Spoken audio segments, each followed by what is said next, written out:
Menjadi seorang pelayan itu adalah sebuah panggilan, dipilih, diutus, dan jangan lupa dilengkapi. Yang mau untuk menjadi prodiakon itu bukan hanya Anda, bisa terjadi. Yang mampu untuk menjadi prodiakon banyak yang lebih baik dari Anda. Lalu akhirnya Anda mau menyediakan diri dan punya kemampuan pas-pasan. Iya dong. Kan liturgi bukan hal yang biasa, betul atau tidak? Kalau dagang itu biasa Anda, gitu ya. Beli centiau, laku gotiau itu Anda bagiannya. Saya mah beli centiau, lakunya goceng, gitu ya. Mendingan cepat laku, nongko atau tidak. Jadi pada saat kita mau melayani di dalam sebuah institusi gereja, kan kita harus upgrading. Tidak pernah bisa kita melakukan, misalnya saja jalan, peranakan antara ngantri di BCA. Ya, kecuali Anda yang BCA-nya apa namanya teh? Nasabah prioritas. Sudah prioritas itu super prioritas. Jadi kalau saya mah datang kan dia bawa gitu kali pagi. Kalau Anda yang datang pagi bikin dulu gitu ya. Anda ada super prioritas itu. Naruhnya di mana atau seberapa gitu ya. Mungkin tidak perlu ngantri, tetapi jalan ngantri dengan jalan membawa sakramen Maha Kudus pun harus dilatih. Bagaimana ini menunjukkan sebuah sikap liturgi? Dilatih, perlu latihannya. Hanya sebelum kita sampai kepada seorang asisten imam yang terlatih, bukan hanya mau doang, maupun setengah-setengah lah. Ya, nggak ada lagi yang mau ditunjuk, ya sudahlah saya tidak ada akar. Boro-boro rotan lebih bagus gitu. Akar busuk pun jadi gitu ya. Maka jangan kita lupakan pada saat kita sudah mampu, Allah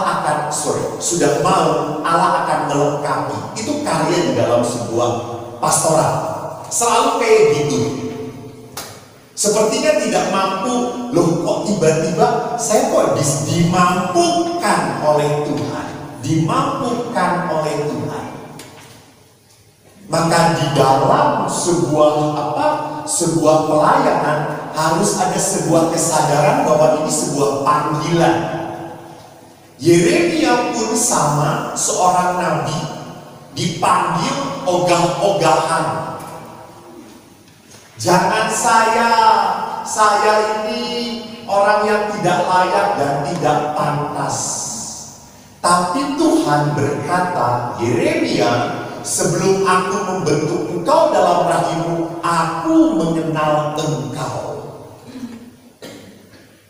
Jadi Allah lebih kenal kita daripada kita mengenal diri sendiri. Maka itulah seringkali kita tidak sadar potensi kita, kemampuan kita. Kita hanya sadar kekurangan kita. Kan di rumah retret, saya tinggal di sini sudah 6 tahun. Saya merem pun sudah tahu. Kalau dengan anak SMA sama aja. Kalau saya suruh kita coba anak-anak cari hal yang positif dalam diri kamu. Apa kelebihan kamu? Wah, mereka langsung ngurut-ngurut kepala. Tapi pada saat saya mengatakan coba cari kekurangan kamu, teret langsung begitu banyaknya.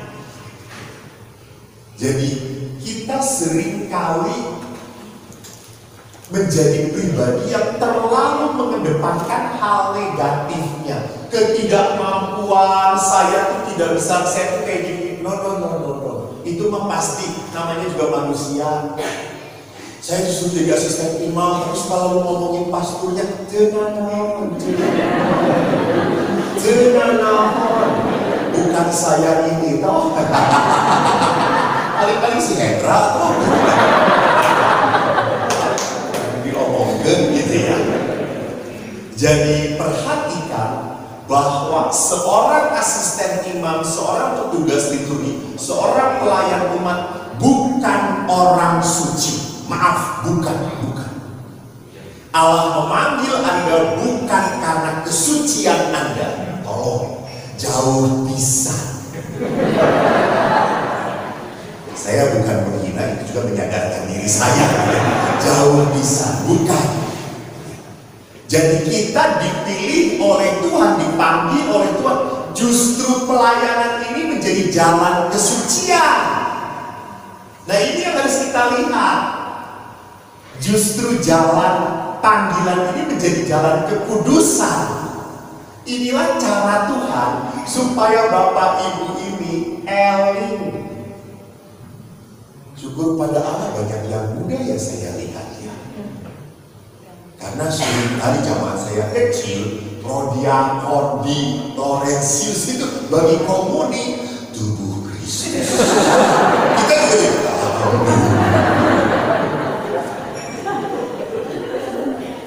sekarang beda, kenceng kelihatannya. Bisa sekalian kan pasti Denny dagang tak langsung tubuh Kristus. Kan kalau di dagang kan efektivitas gitu. Efisiensi gitu. Dan jangan pernah lupa bahwa tidak hanya Allah mengenal diri kita, dan ini pun jalan panggilan Tuhan. Allah pun akan melindungi kita. Mereka akan memerangi engkau, tapi tidak akan mengalahkan engkau. Jadi saya akan selalu mengingatkan, di saat Anda pelayanan, pasti ada orang yang tidak puas dengan pelayanan Anda. Pasti. Saya jamin. Karena di gereja Katolik yang terlibat sedikit, komentator banyak. Coba yang komentator itu suruh terlibat, mau di sana naon.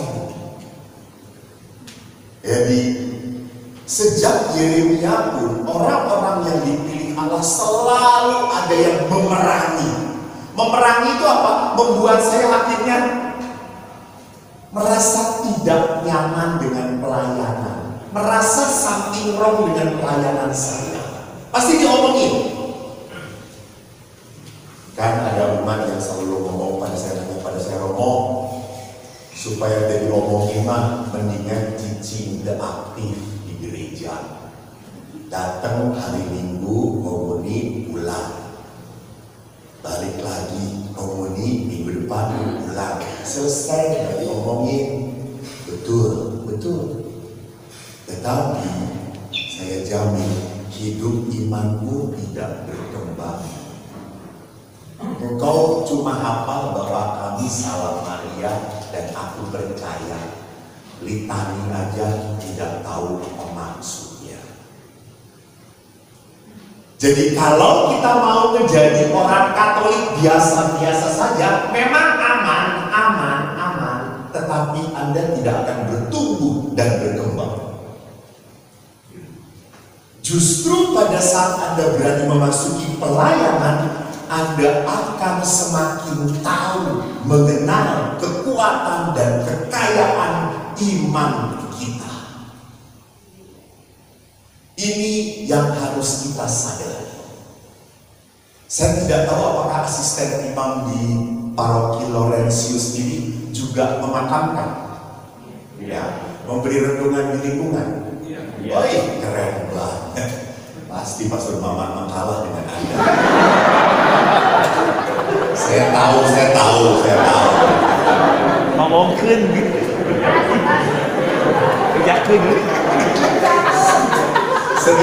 Kenapa saya tahu? Saya mah terus terang saya tahu. Saya pernah mau bisa di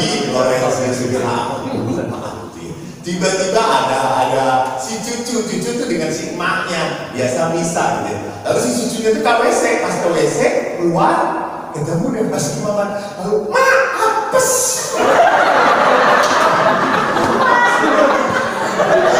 Semuanya, aduh balik dulu gitu.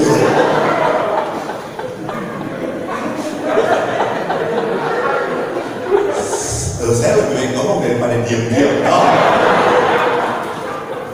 Jadi lihat di sini, walaupun banyak orang memerangi, Romo ini dia adalah dosen saya teologi mistik, saudara-saudara. Jangan macam-macam. Dia ngajar mata kuliah yang paling berat, teologi mistik. Maka kalau Anda khotbah, Anda nggak ngerti, nggak level. Jelas. Yang penting prodiakonal bertobat.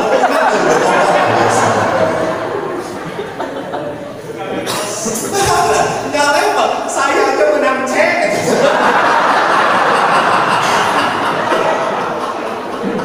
Tanya Monsinyur Anton, paling-paling B. Oh saya. Jadi lihat di sini, walaupun kita ada hal yang mengeluh, ada sesuatu yang tidak dikomplain gitulah. Jangan selalu begitu cepat bereaksi. Jangan terlalu cepat bereaksi. Renungkan dahulu. Jadi kalau cepat bereaksi, akhirnya kita menjadi pribadi yang diatur oleh orang lain. Diatur oleh orang lain. Kecuali kalau memang betul dia ngomongnya gitu ya. Setelah ada refleksikan, oh ya betul. Gitu. Misalnya kan asisten imam kadang-kadang pakai sabuk tuh ya, pakai sabuk. Tapi mungkin saking cepatnya sabuknya pagi kemana-mana. Terus dikatakan ibu tuh ya kalau di tolong agak rapi sedikit. Karena asisten imam kan di depan kelihatan banget. Cara jalannya kelihatan, pakai sepatunya kelihatan, gitu. Kan menjadi aneh. Kan sekarang sepatu-sepatu cat itu warna-warni kuning lah, gitu. Neon warnanya itu. Gitu. Sekarang jadi asisten imam pakai warna kuning. Sedangkan pada saat itu sedang misteri Advent ungu, gitu ya. Tubrukan pisang. Jadi di sini mana yang patut kita dengar, mana yang katakanlah itu hanya komentar karena dia nggak suka dengan saya. Kerikil pelayanan. Setiap pelayan menjadi seorang pelayan tidak semuanya punya motivasi yang sama. Apapun itu, entah karena dipilih, entah karena ya sudahlah saya mumpung nggak ada pekerjaan. Saya masih punya waktu, ya sudah saya melayani. Atau untuk kedudukan dan seterusnya. Dan seringkali di dalam pelayanan kita harus sadar pelayanan itu adalah sebuah kerja bersama. Namun ada orang-orang tertentu yang sendirian, tidak bisa bekerja dalam tim. Pada saat di yang lain, Bapak kami bagaimana kita tangannya begini, lalu begini. Saya hayangnya kieu nyeuna naon bergerak tugas mah. Mengerti maksud saya? Kalau sedang tidak tugas, ya oke. Tetapi kalau sedang tugas, pegang komitmen dong. Komitmennya mau apa? Komitmennya tangan kita begini, ya sudah kompak.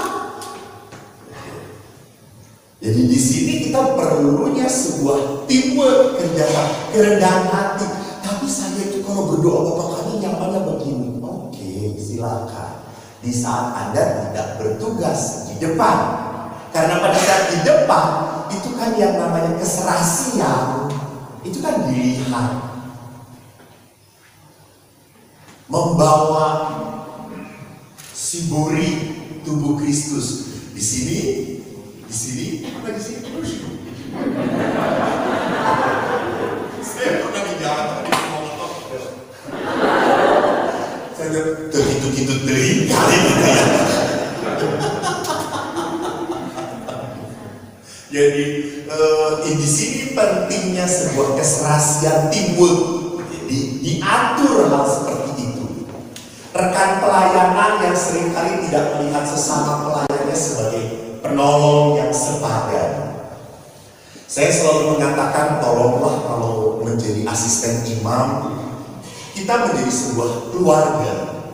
Jangan sampai asisten imam itu saling menjelekkan satu dengan yang lain. Ya. Tetapi biarkanlah kalau ada orang umat yang mengeluh tentang asisten imam A, B, yang sudah kita, oh ya oke, terima kasih, nanti saya sampaikan. Ya mau Anda sampaikan kalau tidak, ya silahkan saja begitu toh. Tapi yang penting bahwa saya tidak memanas-manasi. Bapak itu dulu memang salah eta lingkungan anu milih aneh lingkungan tidak. Kalau Anda sudah memasuki sebuah kekeluargaan, tidak boleh seperti itu. Saya pun tadi tidak menjatuhkan Pastor Maman, tidak membela Pastor Maman saya. Jadi beliau itu bukan tidak bisa khotbah, Anda yang tidak level. Beliau teologi mistik sampai sekarang ngajarnya itu terus. Kenapa? Tidak ada yang bisa menggantikan. Semangat bersaing dan kurang mau saling menghargai. Memang adalah sebuah problem yang dari dulu, kini, dan sepanjang segala abad adalah apa pada saat ditugaskan selalu, saya jangan di sini, saya jangan di situ, di sini aja, di situ aja. Akhirnya mereka sok ngatur sorangan. Kalau sudah ada koordinator yang mengatur, ya kita harus rendah hati, mau diatur. Ingat, gereja bertahan di dalam struktur hierarki yang tak terhancurkan. Karena apa? Karena kerendahan hati. Kerendahan hati. Jadi kerendahan hati itu membuat kita sadar bahwa kalau sudah saya mau masuk dalam pelayanan, kita melihat pemimpin itu sebagai apa? Orang yang menunjukkan kebenaran untuk kebersamaan, Maka seorang pemimpin di dalam pelayanan pun harus bijaksana, sungguh diatur bukan oleh perasaan, bukan oleh sentimen, tetapi sungguh diatur oleh gerakan Roh Kudus. Dan bisa perlihatkan apa itu gerakan Roh. Di dalam pelayanan tentu ada tujuan. Saya tanya, apa sih tujuan pelayanan? Ya iya. Dari tadi ngapain aja? Masa tujuan pelayanan melayani? Tujuan berdoa. Tujuan pelayanan apa? Apa tujuan pelayanan?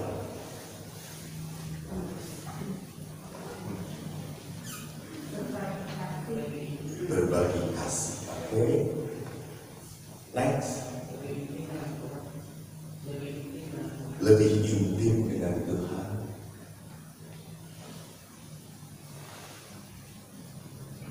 Ini saya bertanya bukan ngajak Anda berdoa ya.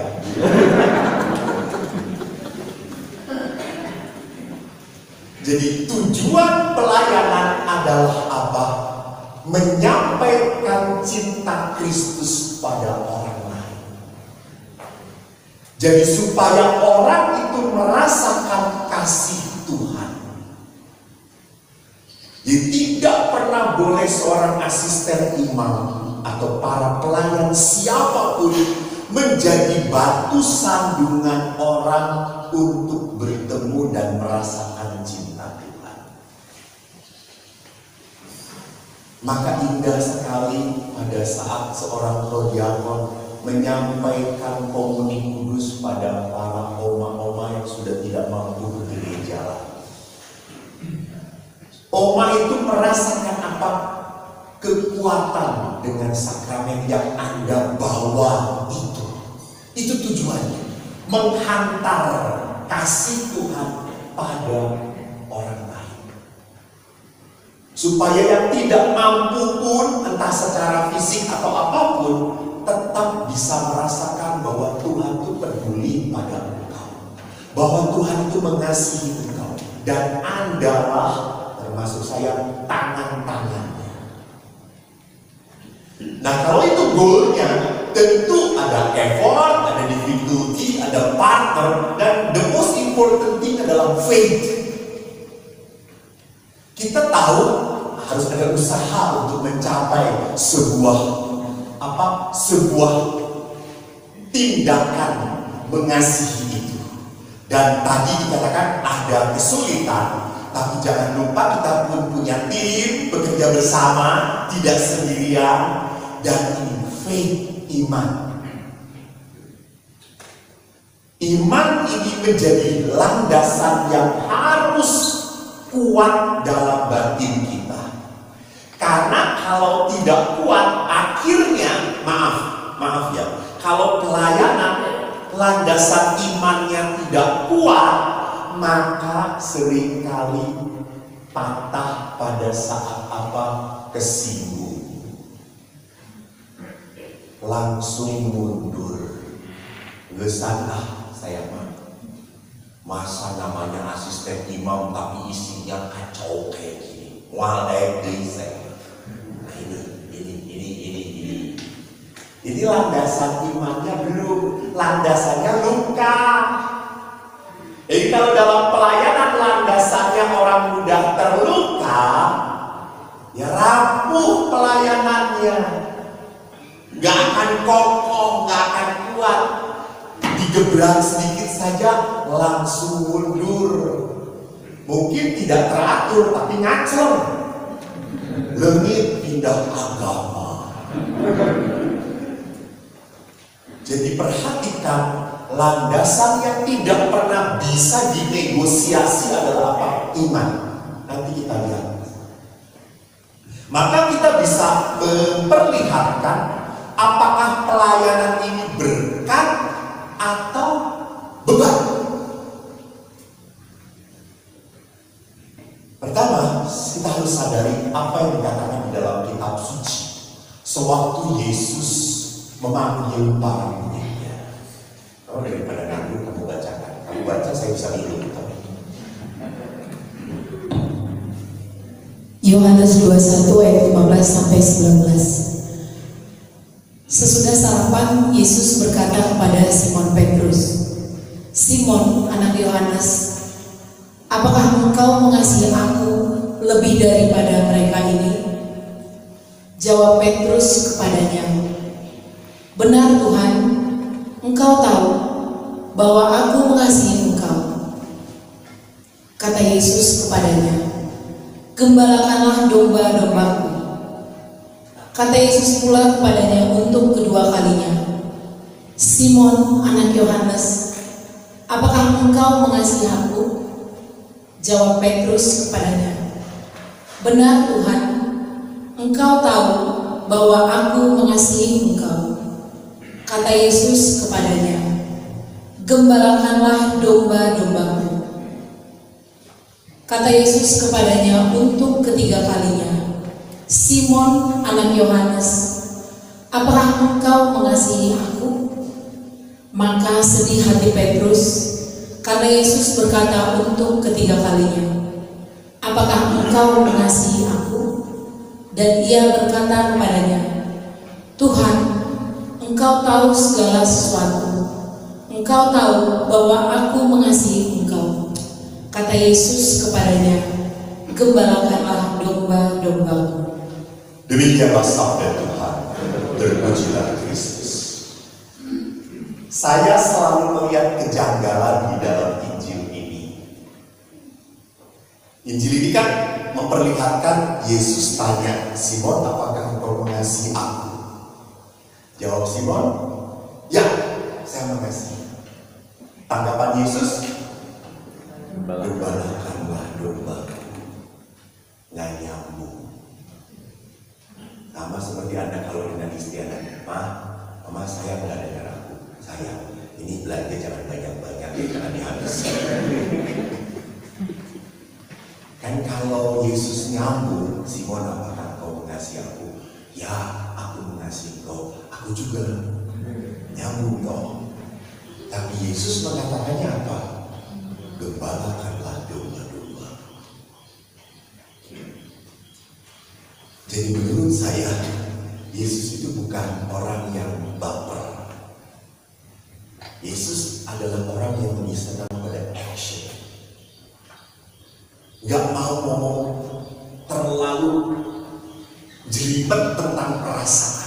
Lu ngasihin gue, oke, gembalakanlah domba-domba. Maka di sini amat sangat jelas sekali bahwa pelayanan itu adalah the act of love. Jadi bahasanya kalau kita mencintai Tuhan cuma satu, layanilah. Layanilah. Dan saya juga kaget, Yesus nggak ngomong apakah kau mencintai aku? Ya, berdoalah. Tidak. Yesus tidak mengatakan berdoalah, enggak, gembalakanlah. Jadi pergilah, serve, itu yang nomor satu. Jadi kita jelas di sini kalau kita mencintai Allah hanya bisa ditunjukkan lewat apa? Pelayanan. Maka identitas pengikut Kristus jelas sekali dikatakan oleh penginjil Yohanes, di mana kamu saling mengasihi, disitulah engkau memperlihatkan kau adalah murid-murid. Jadi ini identitas yang tidak bisa ditawar-tawar. Jadi identitas pengikut Kristus itu bukan karena pakai salib, ditato, yo saya pengikut Yesus. Bukan. Do, serve to the other. Pelayanan. Ini amat sangat kelihatan. Nah, kalau demikian, kita harus melihat konsep pelayanan sebagai murid. Ingat, kalau kita berbicara tentang menjadi murid Kristus, apakah akan pernah lulus atau tidak? Nah, kalau menjadi murid Yesus itu pernah lulus. Kalau murid sekolah SD kan lulus, SMP lulus, SMA lulus, kuliah lulus. Menjadi murid Yesus lulus atau tidak? Nah, ongoing, selama-lamanya kita lulusnya nanti pada saat apa? Di peti mati. Nah, sekarang lulus coy.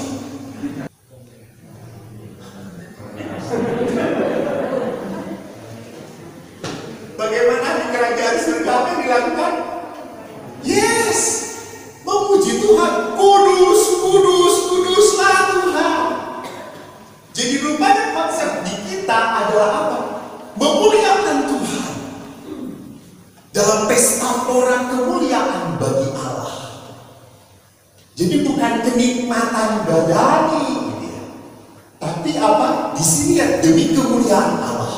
Maka pada saat itu kita harus sadar kalau kita dipanggil menjadi seorang pelayan, itu adalah sebuah pemuridan yang tidak akan pernah berhenti sampai kita mati.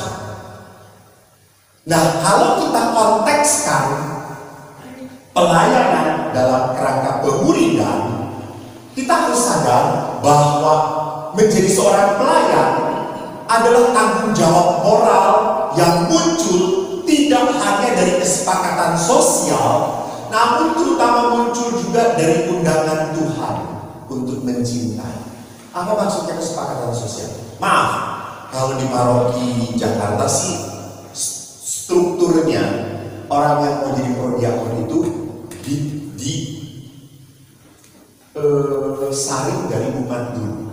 Umat yang diminta, lalu ada tim tes para pastor dengan beberapa DPH, lalu diajukan kepada uskup, uskup memberi surat, kemudian dialami. Di Bandung bagaimana? Begitu juga sama. Jadi Anda itu siapa yang pilih? Ya, umat di lingkungan. Berarti apa?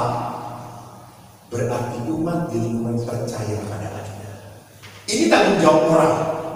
Jangan berkata, berarti di umat sudah tidak ada siapa-siapa. No. Sadarilah, berarti apa? Berarti umat percaya pada Anda. Percaya. Karena di kami, sampai pemilihan gagal berkali-kali, sampai pastor campur tangan. Sudah pemilihan lagi yang benar, mari kita berdoa. Karena kuat sekali kubunya. Yang satu ingin ini, yang satu ingin itu. Jadi memang umat yang mau, umat yang begitu mencintai, ini tanggung jawab moral. Sebab karena ini adalah sebuah kesepakatan orang-orang itu. Dan yang kita harus sadari, ini pun menjadi undangan Tuhan untuk mencintai Allah. Maka tadi saya mengatakan bahwa menjadi prodiakon asisten imam adalah jalan kesucian. Pelayanan merupakan jawaban. Jadi kalau Anda menyediakan diri dan mengatakan ya, itu berarti ini jawaban saya kepada panggilan Tuhan, kepada cinta Tuhan. Saya berkata ya. Bahkan seringkali kalau para imam atau para biarawan menjawab panggilan, apakah kamu bersedia untuk mengucapkan kaul sampai mati? Awal apa jawabannya? Dengan bantuan rahmat Allah, saya bersedia. Jadi saya sadar, saya yang menyediakan diri saya di dalam kelemahan, maka dikatakan dengan bantuan rahmat Allah. Tetapi jawabannya jelas dari saya. Yang ketiga, kita dituntut di dalam pemuridan untuk memelihara dan menjaga bahwa kita adalah representasi dari cinta Allah. Saya dengan pelayanan saya mau menghadirkan kepedulian Tuhan pada kamu. Maka tolonglah prodiakon itu punya wajah yang rahim. Jangan prodiakon. Yesus saja penuh belas kasih, anumawana penuh dengan kegetiran seperti itu. Kan ada wajah-wajah. Kalau di dalam film-film Indonesia kan ada tokoh-tokoh protagonis dan antagonis gitu. Jadi jangan sampai Anda membawa wajah Tuhan yang baik dibawa ke wajah yang antagonis, kayak nenek lampir gitu. Tubuh Kristus. Dan kita tidak senang kalau amin, gak suka ya.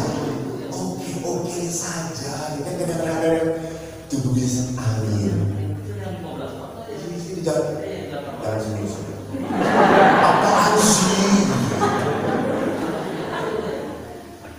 Jadi saya bedakan antara apakah ini sebuah pelecehan, desakralisasi. Ya kalau desakralisasi itu ada bawa sakramen lalu sambil ngobrol, itu desakralisasi. Lalu atau ada bawa sakramen untuk orang sakit sambil ngerokok, itu desakralisasi. Kenapa? Kedupaan. Lain itu ada kedupaan mah. Diharapkan asap mobil truk, kita kedupaan. Jadi desakralisasi adalah membawa Pixies ke pasar. No, itu desakralisasi. Itu melecehkan hal yang sakral. Tapi kalau kita dalam memberikan sakramental tubuh Kristus, kadang-kadang ada anak kecil juga pada saat sudah dikatakan terima kasih Bu jawab iya, jangan ya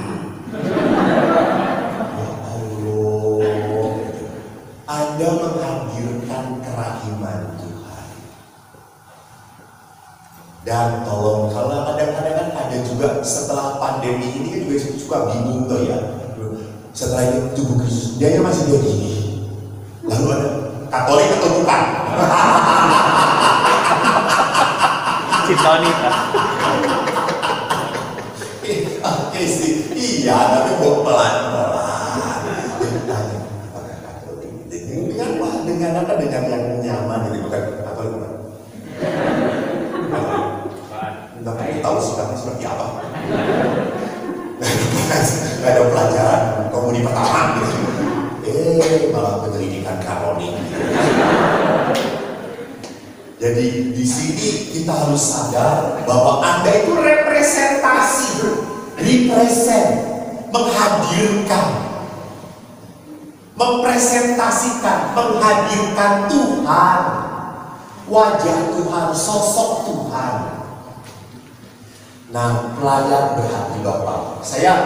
Kalau saya berbicara tentang representasi Tuhan itu, saya paling bangga dengan Monsinyur Antoni Sugianto Bunyamin. Anda kenal? Beliau itu Monsinyur yang someah, selalu senyum, tidak pernah marah, tapi sering menyakiti saya. Tidak pernah marah. Dan bukan curhat, sharing iman.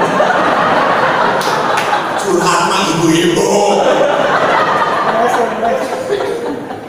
Beliau itu mengapa begitu mengagumkan? Karena beliau selalu wajahnya adalah wajah kerahiman yang dibawakan. Selalu mau mulai pun senyum dulu gitu. Balik kepala hubungan naon. Seperti beliau memerintahkan saya gitu. Hei kok, gimana kabarnya, sehat-sehat? Baik, bantuan saya. Oke, siap. Jadi itulah sosok yang kita harus tampilkan kepada umat kita. Maka sama memberi renungan pun, tolong memberi renungan pun janganlah memberi. Sekarang itu gaya, syukur pada Allah, gaya para imam pun sudah banyak berkembang dalam berkhotbah. Kan dulu kan gaya imam adalah saudara-saudara yang terkasih, bacaan hari ini mengatakan tentang akhir zaman. Maka bertobatlah, jangan terlalu banyak tertawa, karena urusan surga itu serius. Mungkin supastur itu serius, tapi umatnya rumah mana? Jadi bagaimana kita mewartakan Injil, membawakan renungan Injil itu apa artinya? Ya, good news, kabar baik. Jangan good news dibawa oleh Anda menjadi bad news. Jadi yang salahnya bukan good newsnya, yang salahnya siapa? Yang menyajikannya,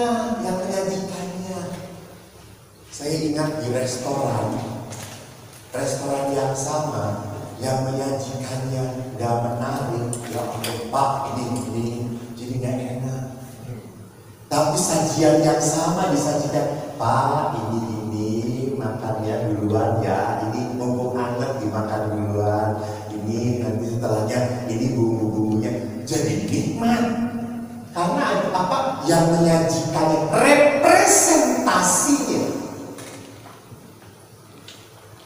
Saya kan pernah cerita, waktu saya di Pratista kan, tugas saya cari-cari lampu. Karena kalau pegang, saya cari lampunya. Terus di jalan Banjoi, ada suatu toko. Itu tuh kalau bapaknya yang jaga, datang. Tapi kalau istrinya yang jaga, paling bisa. Lain kegelis, tapi kalau bapaknya saya pernah datang, kok saya mau bilang begini, bisa diganti, mualaya, gimana? Jangan serangat. Jadi saya bilang, Tuhan Yesus, kalau pembunuh itu boleh, nah, memang gak ada yang datang. Terus kalau ibunya, sama benar, Ki mau beli ini? Nggak ada. Tapi ini teh ya sama lampunya dengan ini. Cuma warnanya beda sedikit, agak kekuning-kuningan sedikit. Mau nggak? Kita tes ya, kita tes. Yang ini kan ada putih ya, ini kan kuning-kuningan sedikit. Ini sama tahan lama. Ini lebih murah. Ya, pasti kan udah ada kayak gitu.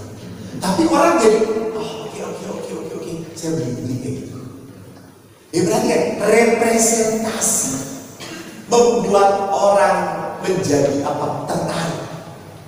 Jadi yang dibawa Kristus sama, yang dibawa Kristus. Tetapi kenapa oleh prodiakon ini menjadi begitu khusyuk? Oleh prodiakon ini nggak berasa apa-apa saya. Kenapa? Representasinya. Nah, bagaimana supaya kita menjadi seorang pelayan berhati, Bapak? Dan saya berapa menit? Kamu nggak punya jam? Saya tidurin. Dari dulu miskinnya kamu tuh ya, habis kerjaannya MC di gereja terus.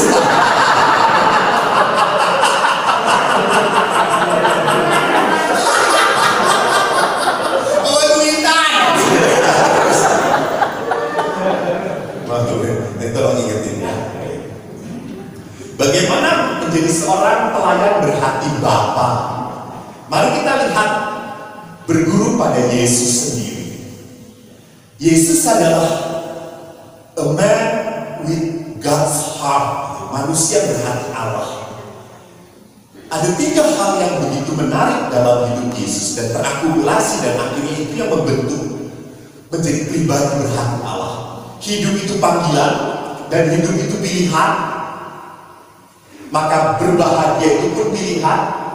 Mau menjadi pengikut Kristus yang mencintai Kristus pun itu pilihan. Yang mau menjadi seorang Katolik yang sungguh-sungguh pun itu pilihan. Dan tentunya panggilan. Karena Allah selalu memanggil, ada God's calling to be a better, supaya menjadikan saya menjadi lebih baik. Itu panggilan. Dan yang kedua adalah apa? Misi hidup kita apa? Saya tuh ke dunia ini apa sih yang dicari? Kan kalau wanita apa sih yang dicari kalau bukan sepatu dan tas? Tapi enggak, ibu prodiakon ini enggak. Levelnya sudah naik sedikit.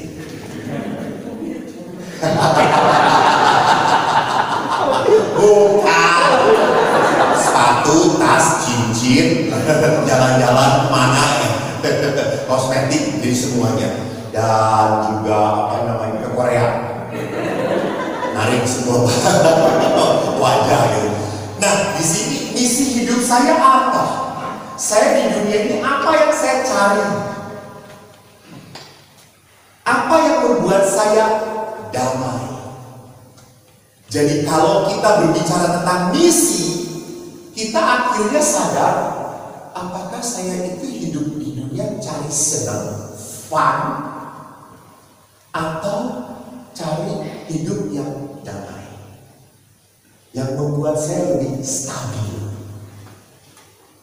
Karena kalau fun itu kan, senang itu kan bisa up and down, datang dan pergi begitu saja, dan hilang. Lalu cari lagi yang bisa funnya naik lagi, lebih naik lagi. Itu tergantung misinya. Dan tentunya kalau saya sadar hidup itu panggilan, kita punya misi, maka menuntut cara hidup yang berbeda. Saya sejak kecil ingin jadi pastor. Ditanya pun ingin jadi pastor. Misinya jadi pastor. Kenapa? Pernah ditanya, karena saya sejak kecil tanya si Har itu di belakang adik saya. Dan kalau kita misa, Bapak itu selalu naruh kita di depan ya Har ya. Duduk di depan bareng-bareng. Sehingga duduk di depan bareng-bareng kita tuh melihat imam. Saya tuh tertarik melihat pastor yang di depan. Mungkin si Har tidak tertarik jadi pastor karena salah terus pas bisa. Kan kegetik membawa bagusnya akhirnya. Saya mau bagus itu bagelah. Jadi itu kita bawa dengan naon saudara-saudara ini datangnya. Jadi saya hidup di depan melihat itu yang membuat saya tertarik. Dan saya tanya, mau jadi pastor, misinya jelas. Maka cara hidup saya jelas. Akhirnya apa? Sejak dulu saya menjauhi wanita. Karena itu sumber kejahatan. Ini serius kan? Dia tahu serius. Saya nggak mau dekat-dekat dengan perempuan. Menderita sekali kalau di sekolah itu kan duduknya lagi perempuan. Saya menderita.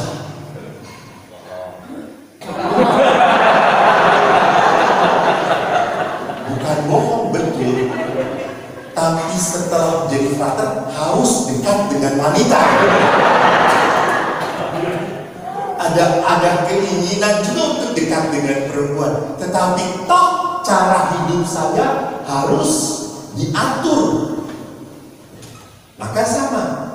Kalau misi saya radiator representasi, maka cara hidup saya pun yang harus diatur.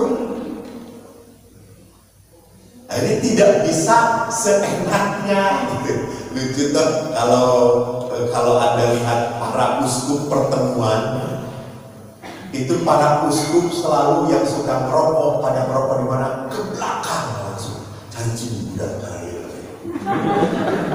Maksudnya kenapa kayak depan malu. Takut jadi batu sandungan gitu. Nah sama berdiakon. Jadi sebelum misa itu jangan lepas ke depan gitu. Kalau bisa di mobil itu udah cuci gitu ya. Tapi lihat itu tuntutan. Jadi harus ada cara hidup yang dibentuk. Maka dari itu tadi saya mengatakan, kenapa menjadi asisten imam ini adalah jalan kesucian. Jalan kita untuk menjadi hidup baik. Karena misi kita menuntut cara hidup yang berbeda. Mari kita lihat hidup Yesus, supaya kita ada referensi. Bagaimana hidup Yesus sebagai pribadi yang menerima menjalani kehidupan sebagai suatu pilihan, tanggung jawab.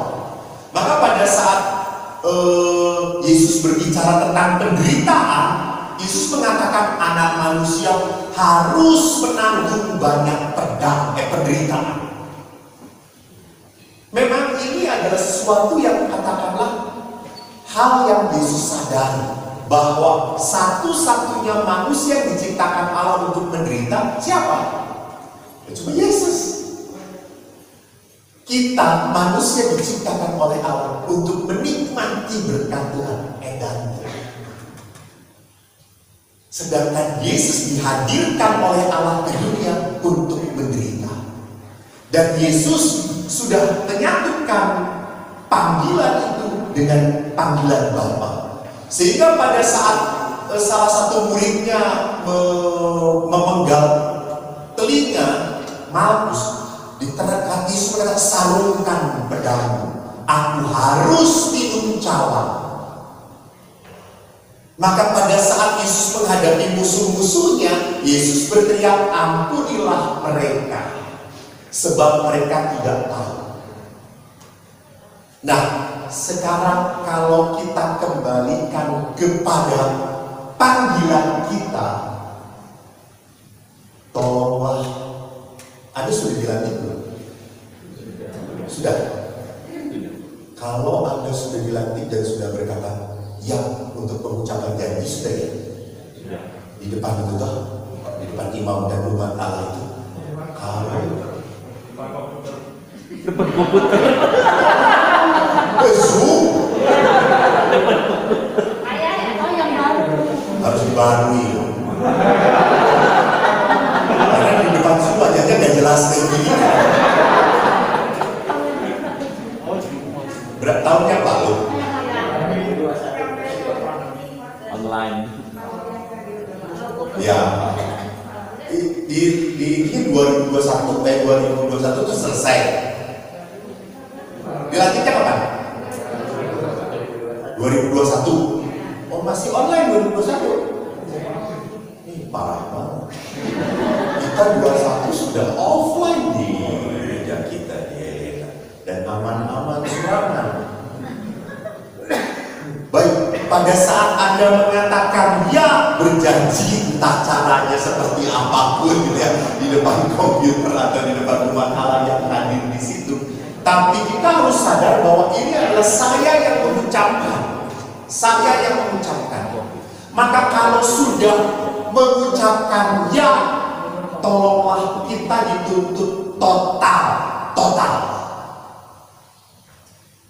Jadi total itu berarti apa?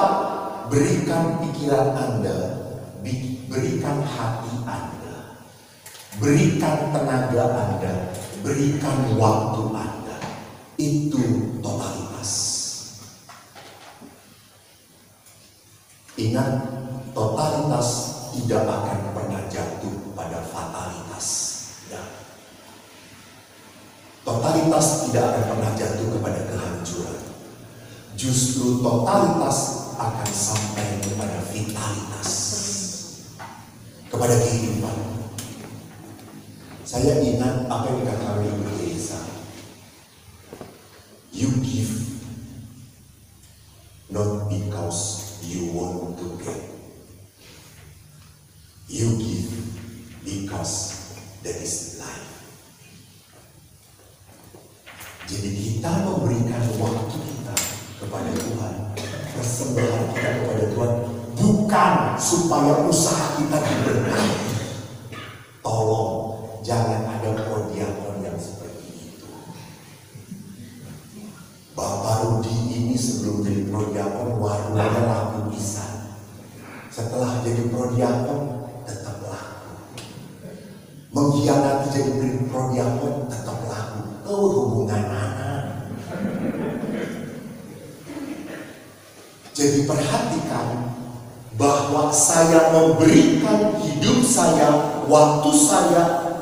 Kenapa? Karena inilah kehidupan. Kalau kita melihat Yesus, Yesus pun hidupnya just giving. Maka kalau seorang prodiakon mau terlibat, ini sadar saya yang mau total, akan memberikan vitalitas kehidupan kepada orang lain. Orang lain pun akan melihat semangatnya. Jadi jangan pernah kita memilih itu setengah-setengah. Hati-hati. Kalau Anda setengah-setengah akan ada tanda-tanda keburukan. Saya menyadari baru kemarin, Bapak Ibu, cerita saya kita Oktober itu masih bulan apa? Harus berusaha. Lalu saya janji dalam hati, saya setiap bulan mau rosarium, setiap hari mau rosarium. Karena biasanya belang bentok, belangnya 2 bulan, isinya 2 poin, katanya kosongnya saya. Lalu saya ngomong 1 bulan itu saya mau rosarium. Padahal saudaraku yang terkasih, di awal Oktober aku kena COVID. Saya kena COVID karena kecapean. Saya pelayanan di Bandung. Lalu 3 hari saya naik sepeda ke Lembang, ke ke selatan. Capek banget, drop. Langsung saya dicek 2 garis. Dan garis kedua itu benar tegas pisan. Wah, memang serius. Saya sakit dan betul. 3 hari badan saya remuk, sakit banget. Lalu nalam itu seperti nalam pisau, sakit. Lalu pada saat saya sakit badan, kan gak bisa tidur tuh, saya duduk-duduk. Saya lihat rosarium, lancar rosarium. Tapi udah males, karena sakit badan. Terus saya ngomong, Tuhan, tahu toh, saya sedang di masa masih harus rosarium. Sudahlah Tuhan, cengli dikit sekarang. Ini saya sedang merasakan sakit, kata saya itu. Lalu saya tuh duduk, agak nyender sedikit. Di belakang saya itu ada rak buku. Rak buku itu ada buku, lalu ada beberapa obat. Di atas rak buku itu ada hadiah dari seorang teman, patung Maria dari kayu bagus banget, 5 kilogram. beratnya. Si Maria tiba-tiba aku berat dan percis jatuh ke bahu saya. Saya tadinya mau teriak pakai bahasa namanya, Maria. Dan waktu saya angkat itu patung tidak bolengsek sedikit pun, tidak ada cacat. Padahal lemarinya kan lebih tinggi, hampir 2,5 meter. Hebat. Terus saya ngomong, iya, saya akan berusaha. Daripada malam itu saya nggak harus ada meletup ke kepala. Saudaraku lihat, total. Kalau sudah berjanji dengan Allah, hati-hati. Patung Yesus sebesar di Lorenzius.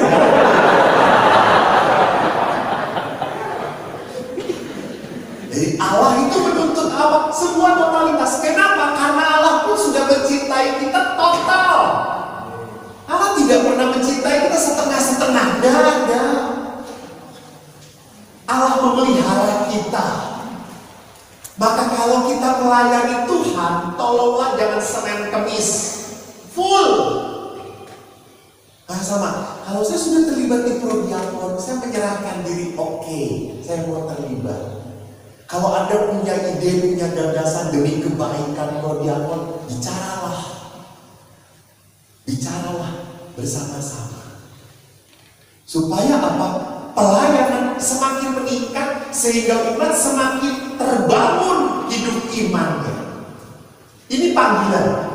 Jadi panggilan itu menuntut sebuah totalitas yang akhirnya menjadi energi yang memberikan vitalitas kehidupan iman di dalam umat yang berkembang. Yang kedua, Yesus punya misi kehidupan yang amat sangat jelas sekali. Apa misinya? Kehendak Bapa-Nya. Bapa yang telah mengutus aku, Dia yang memerintah aku. Bukan kehendakku, tapi kehendak Bapa lah yang terjadi. Jadi para prodiakon yang terkasih, sekali lagi saya ingatkan, yang mau Anda jadi prodiakon bukan cuma Anda. Bukan cuma Anda.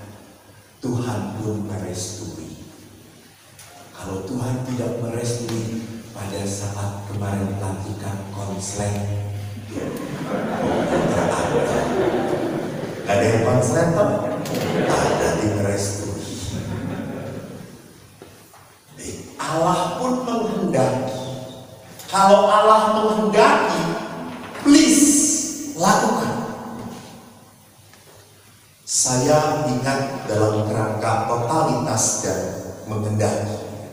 Apakah setiap pelayanan itu karena saya sudah total, karena saya tahu Allah yang menghendaki saya menjadi imam, apakah di dalam setiap pelayanan yang saya lakukan saya selalu enteng dan sukacita? Buktinya kesini saja berat saya. Pagi-pagi jam 5.30 sudah berangkat, jam 4.30 sudah bangun. Kata mana si main dulu. Kan gak ada istri. Siapa yang buatin kopi? Gak ada.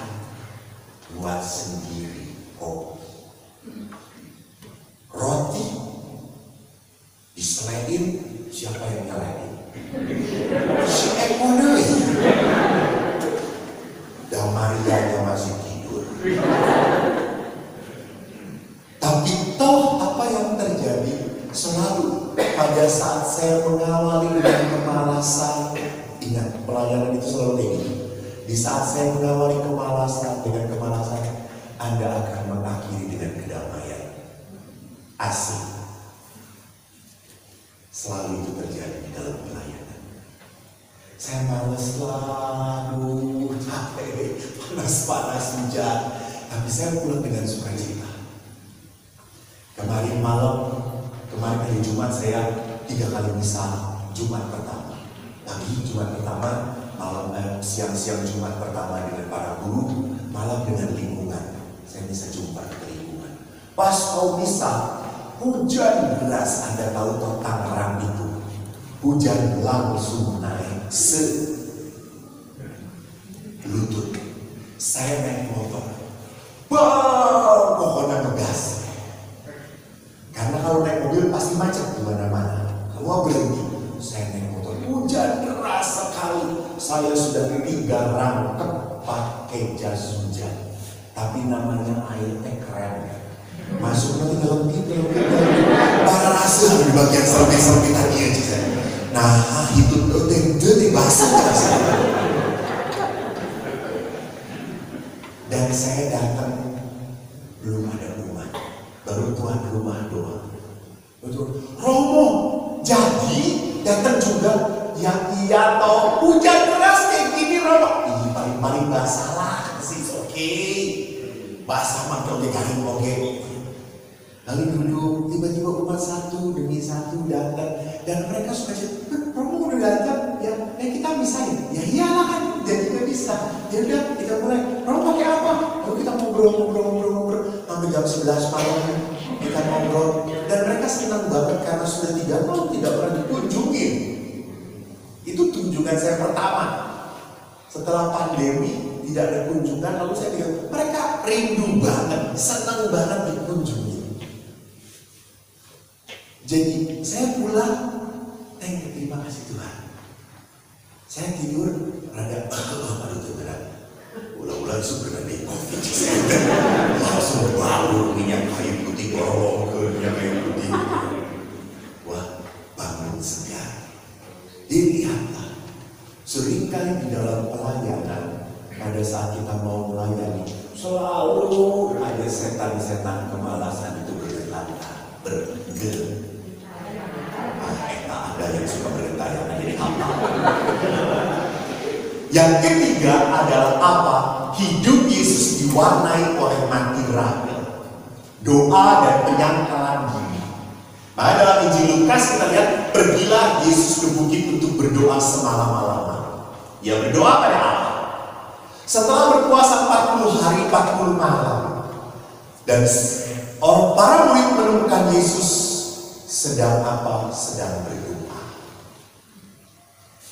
Jadi kita itu supaya menjadi pelayan yang konsisten dan total, memang harus apa? Belajar mati raga. Mati raga itu artinya apa? Jangan kalah dengan kelemahan kita. Kelemahan kita bermalas-malasan, tidur-tiduran. Saya suka ngomong, lu jangan banyak tidur, habis tidurnya kurang. Tenang, nanti juga akan tidur selama-lamanya. Ya benar tak? Maka sebelum tidur selama-lamanya, jangan gawe. Jadi kalau manusia itu diberi rahmat kehidupan, itu berarti apa? Memang kita dituntut untuk repot. Kalau nggak mau repot, mintalah segera dipanggil Tuhan. Anda nggak akan repot. Jadi selama kita hidup, kita memang harus siap untuk direpotin. Maka kita harus belajar mati raga. Apa itu mati raga? Justru pada saat saya, aduh males, saya nggak mau, saya mau, saya terima. Jadi saya melawan kelemahan saya. Pada saat ada teman, saya kemarin pun sama, pada saat satu pastor, saya nggak bisa, tapi saya sudah 3 kali misal. Oke, gua ambil. Engkau 4 kali misal kok. Dengan naon, kurang resep bisa. Nah, hari habis kan jam bisa. Jam naon, terus saya habis gitu. Jadi lihat di sini, pada saat saya mau menolak, aduh malas, kenapa saya? Belajarlah untuk menawarkan diri. Saya bisa, saya mau, saya oke. Ini mati raga. Untuk apa? Membentuk, mendisiplinkan hidup rohani. Karena apa? Hidup kita itu selalu terbentuknya dalam jasmani kita, di dalam kedagingan. Jadi kalau kedagingan itu sifatnya apa? Malas, santai, nyaman, generasi rebahan, pokoknya gak mau capek, gak mau berdiri, gak mau beranjak, diem aja, kalau bisa makan tinggal makan, super mie, asin deui, kurang deui, gitu. Semua tinggal masuk, selesai. Tetapi apa? Kita dituntut untuk menjadi pribadi yang membentuk hidup rohani. Jadi hidup rohani itu tidak akan otomatis, Pak. Enggak. Jadi kalau kita tidak pernah membentuk hidup rohani, maka karakter kita pun, maaf ya, karakter kita pun sampai kapanpun akan berkarakter yang menakutkan. Jadi kalau orang berkarakter yang mudah marah, emosional, jangan berkata itu mah bawaan orang. Muncul. Orang ini tidak pernah membentuk hidup rohaninya. Orang ini tidak pernah berhati-hati. Orang ini tidak bisa menahan diri. Jadi kalau orang mampu menahan diri, bermati raga, maka dia bisa membentuk hidupnya. Jadi sama sekarang bagaimana kita pun dipanggil di dalam hidup keluarga. Jadi tolong saya selalu mengingatkan para prodiakon, ingatlah keluargamu adalah tempat pertama yang harus kau layani. Bukan gereja sore. Kenapa? Karena keluarga adalah gereja kecil. Tempat Yesus ada yang pertama-tama di dalam keluarga Anda. Maka layanilah keluarga Anda terlebih dahulu sebelum Anda pergi keluar melayani yang lain. Maka pelayanan itu adalah harus menjadi sebuah kepenuhan. Bukan pelayanan itu menjadi sebuah kekurangan. Hati-hati.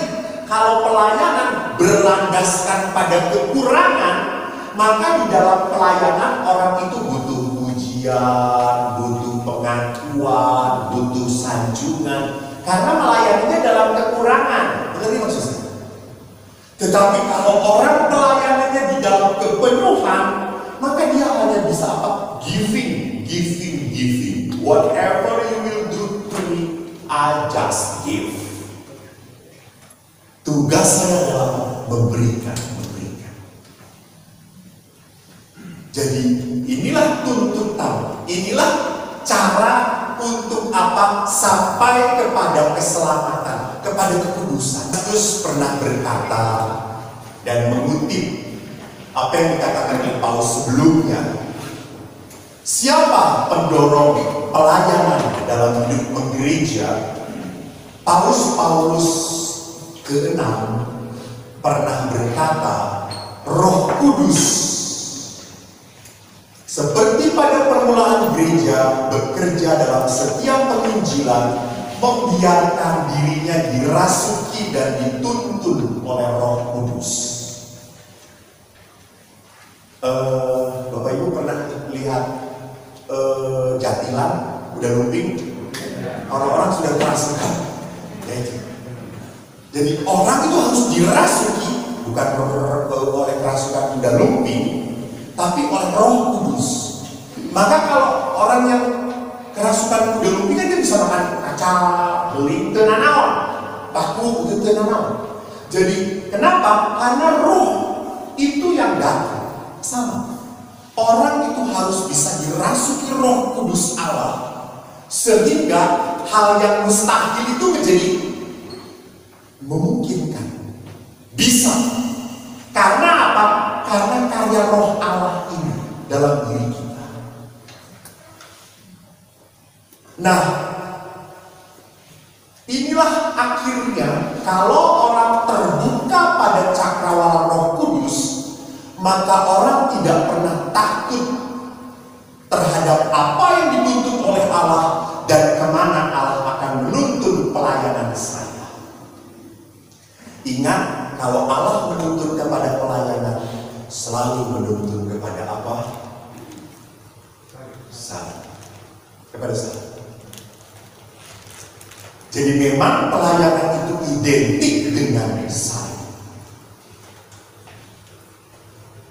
Tidak ada sebuah pelayanan yang tidak membuat orang berkorban.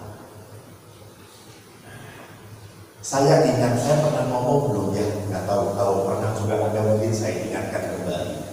Pengorbanan dalam bahasa Inggris itu apa artinya? Apa dalam bahasa Inggris?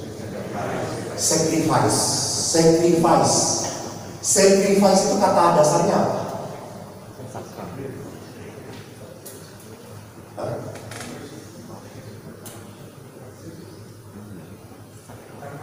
Kalau pengorbanan kata dasarnya korban. Sacrifice kata dasarnya sacred. Oh, sacred. Dari kata sanctus, kudus. Jadi beda dengan kata Indonesia. Pengorbanan kata dasarnya korban. Sedangkan dalam bahasa Inggris pengorbanan sacrifice itu kata dasarnya adalah apa? Kudus, sanctus. Maka kalau kita ngomong jalan kekudusan, itu berarti jalan apa? Pengorbanan.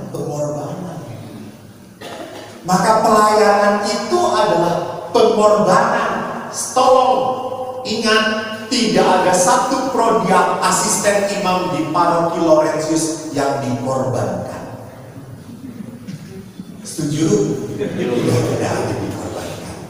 Anda yang menyediakan diri, Anda yang mau berkorban.